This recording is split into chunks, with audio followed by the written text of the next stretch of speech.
Gospel of John, chapter 12.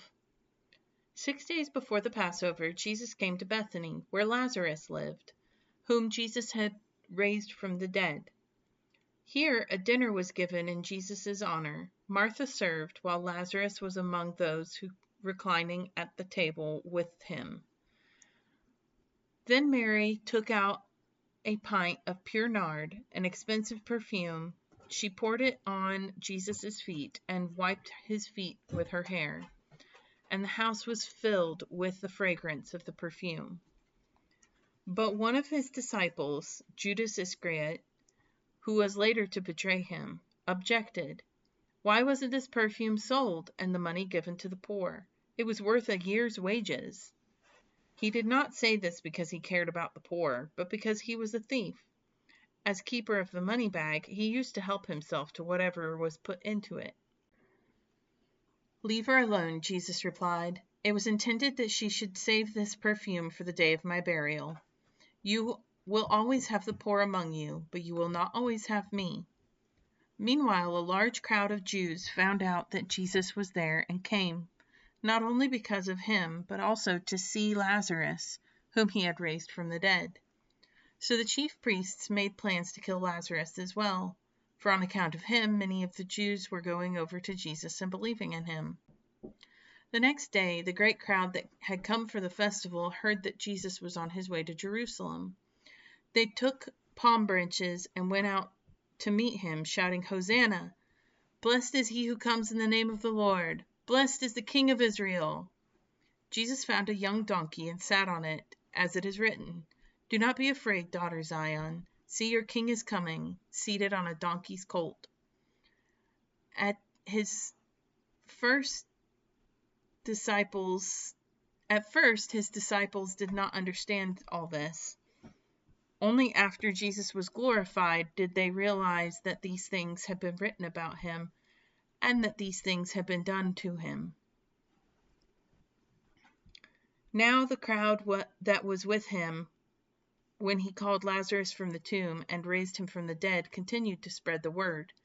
Many people, because they had heard that he performed this sign, went out to meet him. So the Pharisees said to one another, See, this is getting us nowhere. Look how the whole world has gone after him. Now there were some Greeks among those who went up to worship at the festival.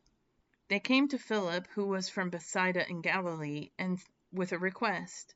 Sir, they said, we would like to see Jesus.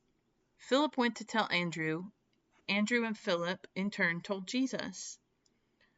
Jesus replied, The hour has come for the Son of Man to be glorified. Very truly I tell you, unless a kernel of wheat falls to the ground and dies, it remains only a single seed.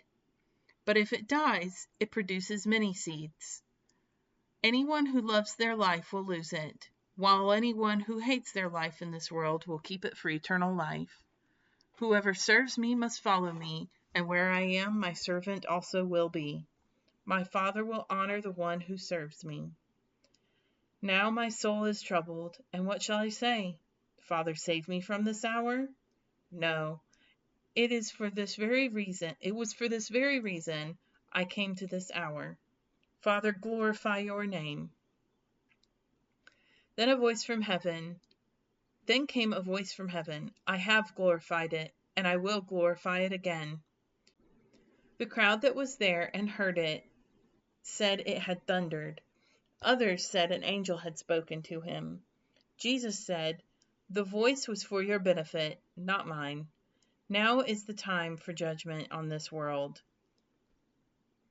Now the prince of this world will be driven out, and I, when I am lifted up from the earth, will draw all people to myself. He said this to show the kind of death he was going to die. The crowd spoke up, We have heard from the law that the Messiah will remain forever. So how can you say that the Son of Man must be lifted up? Who is this Son of Man?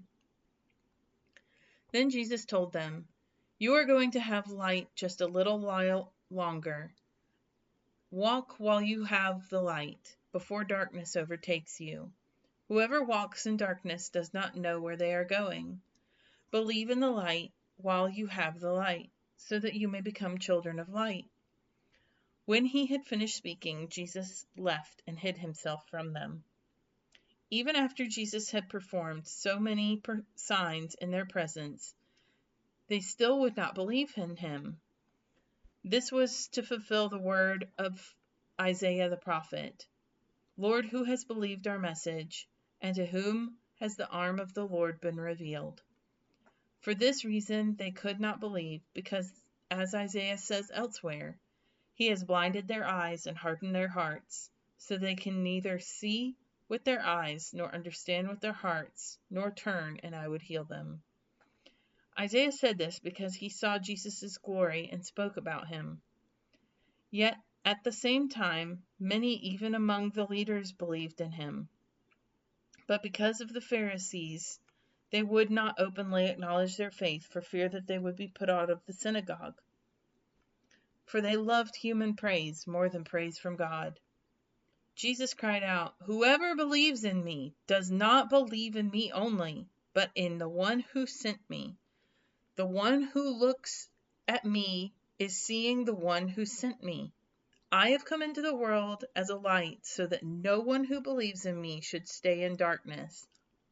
If anyone hears my words but does not keep them, I do not judge that person. For I did not come to judge the world, but to save the world.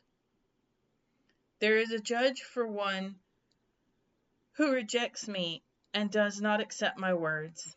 The very words I have spoken will condemn them at the last day. For I did not speak of my own, but the Father who sent me commanded me to say all that I have spoken. I know that his command leads to eternal life. So whatever I say is just what the Father has told me to say."